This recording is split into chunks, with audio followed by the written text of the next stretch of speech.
You have already seen that India has vast mainland, और India के mainland के को छोड़कर हमारे पास 2 ग्रुप ऑफ आइलैंड्स है, ठीक है। ये भी हमने देखा है फर्स्ट चैप्टर में कौन कौन से आइलैंड्स हैं और कहाँ कहाँ पर लोकेटेड है। Can you identify these island groups, ठीक है। आइलैंड ग्रुप्स का नाम क्या है वो आप लोगों को पता है। Locate the Lakshadweep island groups lying to the coast to the Malabar coast of Kerala. This group of island is composed of small coral islands. Coral क्या होता है?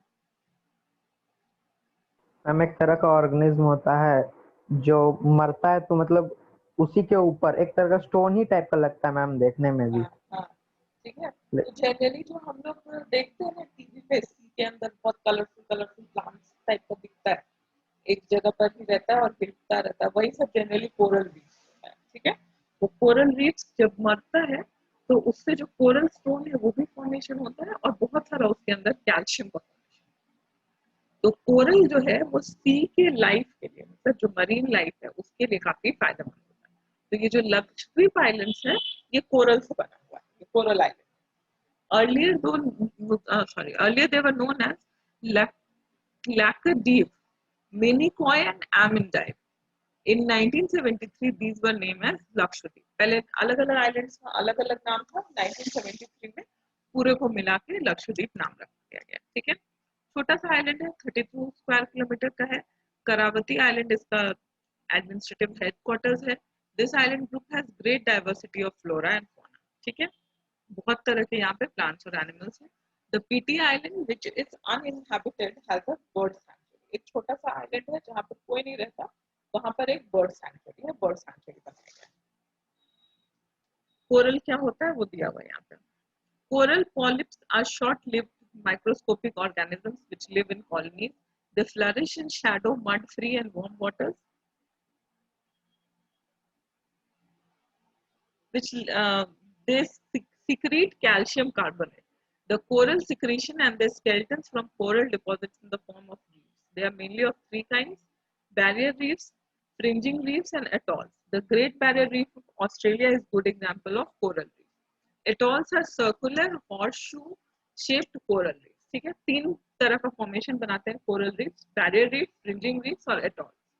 बैरियर रीफ ऑस्ट्रेलिया में है, ग्रेट बैरियर रीफ, और atolls जो है वो शू shape का होता है, हॉर्स शू का शेप जैसा होता है, यू जैसा, उस शेप में कोरल रीफ्स का फॉर्मेशन होता है।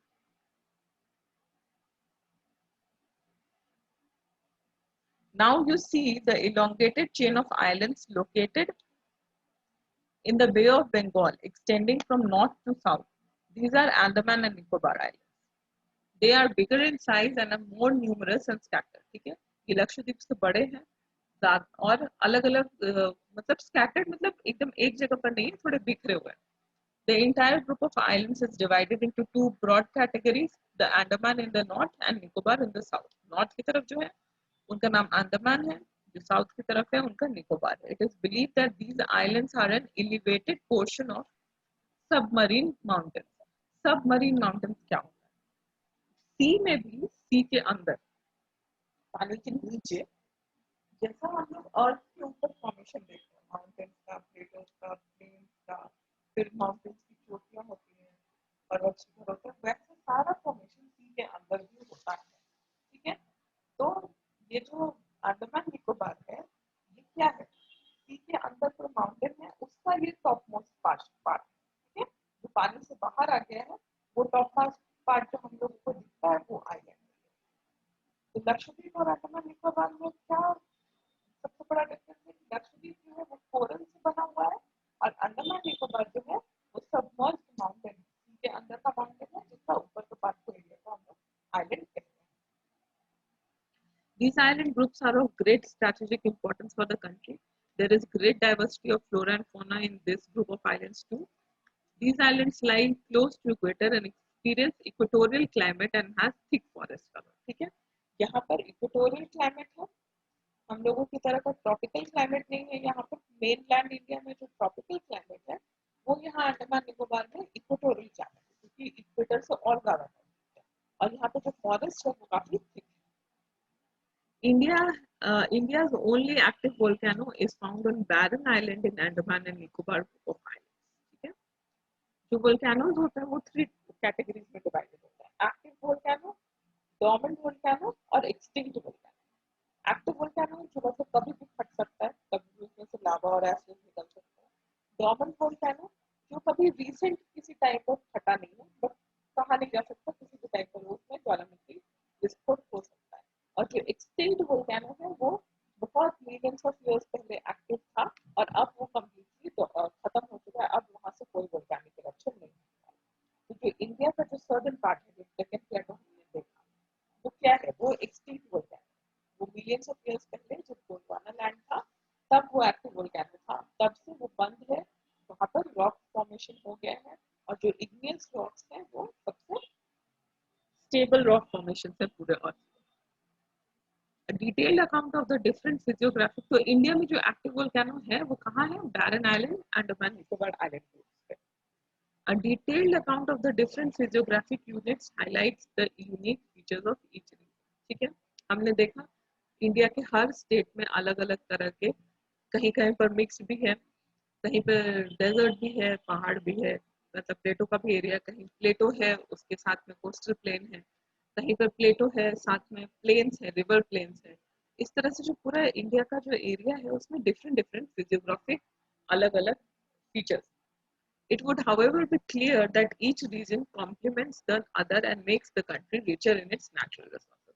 और इतने जो different kind of relief features हैं हमारे country में, उसकी वजह से हमारे पास vast reservoir है natural resources. The mountains are major sources of forest and fresh water. ठीक है, माउंटेन से बहुत सारी नदियां निकलती हैं जो स्नो फेड माउंट रिवर्स हैं, जिनसे हमारे कंट्री में साल के 12 महीने पानी रहता है. The northern plains are the granaries of the country. ठीक है, नॉर्दर्न प्लेन्स में सबसे ज्यादा फर्टाइल लैंड है और यहाँ पर सबसे ज्यादा एग्रीकल्चरल प्रोडक्शन होता है, स्पेशली ग्रेन्स का, फूड ग्रेन्स का, जो पूरे कंट्री को खाना प्रोवाइड करता है. They provide the base for early civilisation. और नॉर्दर्न प्लेन्स जो ही है, जो इंडस वैली था, वहां पर ही सिविलाइजेशन सबसे पहले हुआ. लोगों ने पुराने जमाने से ही उस एरिया को प्रेफर किया है रहने के लिए, क्योंकि पानी है, लैंड अच्छा है, तो एग्रीकल्चर इजीली हो सकता है. ठीक है, और डेंस फॉरेस्ट नहीं है तो ज्यादा जानवर और इन सब चीजों का भी पुराने जमाने से उस एरिया में खतरा नहीं. प्लेन्स में रहना लोगों के लिए इजी होता है. The plateau is store house of minerals. अब जो प्लेटो एरिया है हमारे कंट्री में, वहाँ पे डिफरेंट काइंड्स ऑफ मिनरल्स मिलते हैं जो हमारे कंट्री में इंडस्ट्रियलाइजेशन प्रोसेस में काफी हेल्प करते हैं. द कोस्टल रीजन और जो आइलैंड ग्रुप्स हैं वो फिशिंग के लिए और पोर्ट एक्टिविटीज के लिए बेस्ट साइट्स हैं. Thus, the diverse physical features of the land have immense future possibilities of development. तो हमारे पास फिशिंग का भी पॉसिबिलिटी है, इंडस्ट्रियलाइजेशन के लिए मिनरल्स भी है, पानी भी है, फर्टाइल लैंड भी है. तो इंडिया में हर तरह का रिलीफ फीचर है जो कि एक कंट्री को डेवलपमेंट के लिए चाहिए होता है. जो डेजर्ट का एरिया है वहां पर हम लोगों को एम्पल सनशाइन और विंड रिसोर्सेज की फैसिलिटी है. तो हर एरिया को अगर कंट्री अच्छे से यूटिलाइज करे तो हम लोगों के पास काफी वास्ट रिसोर्सेज है, नेचुरल रिसोर्सेज, जिसको यूज करके हम लोग कंट्री के डेवलपमेंट के लिए यूज कर सकते हैं. अब क्वेश्चन आंसर को आज करें या आप लोग एक बार चैप्टर रिवाइज करेंगे, फिर कल क्वेश्चन आंसर डिस्कस करेंगे.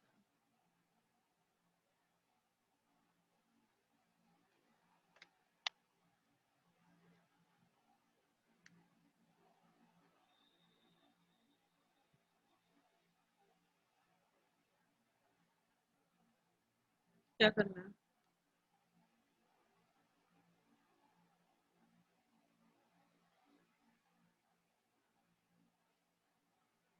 ये जो मल्टीपल चॉइस क्वेश्चन है वो कर लेते हैं और क्वेश्चन आंसर 2 से कल करेंगे. Choose the right answer from the four alternatives. Number 1, a landmass bounded by sea on 3 sides is referred to as answer Peninsula. Peninsula. Second, mountain ranges in the mountain ranges in the eastern part of India, forming its boundary with Myanmar, are collectively called dash. वो mountain ranges जो Myanmar के साथ हमारे boundary form करते हैं उसको क्या कहते हैं? उसका क्या नाम दिया गया चैप्टर में?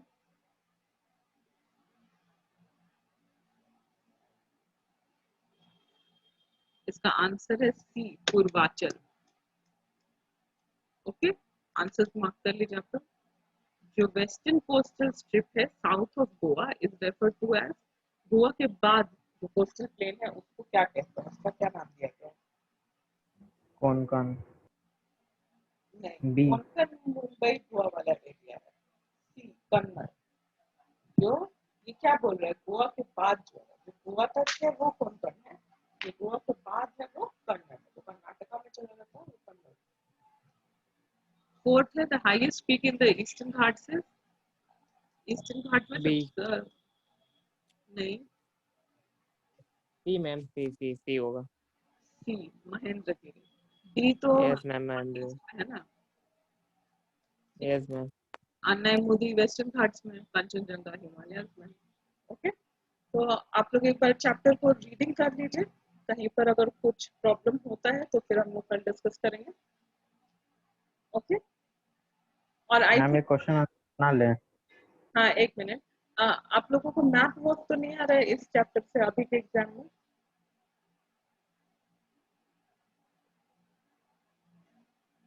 आ रहा है? मैम सर मैप वर्क भी लिखे हैं, चैप्टर है? फर्स्ट सेकंड थर्ड और प्लस मैप वर्क। अच्छा ठीक है, तो मैप वर्क भी कल देख लेता हूँ, मैप हम भेज देंगे ग्रुप में। ओके, हाँ क्या क्वेश्चन है?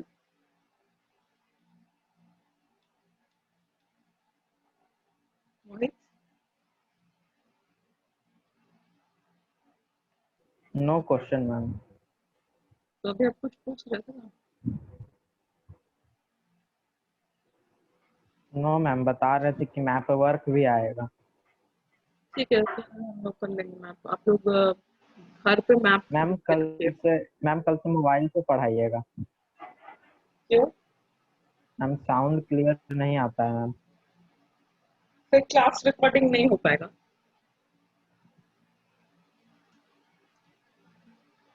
वो थोड़ा नेट का प्रॉब्लम है, इसलिए ही आवाज क्लियर नहीं मैम है। रिकॉर्डिंग मैम कल मैम भी नहीं रिकॉर्डिंग आ में भी सकता। क्लियर नहीं आता है। क्लियर नहीं आता है? अच्छा ठीक है, कल से देखते हैं। No ma'am. ठीक है, कल से देखते हैं। ओके, क्लास एंड करें आज का? Okay ma'am. Okay ma'am, bye ma'am.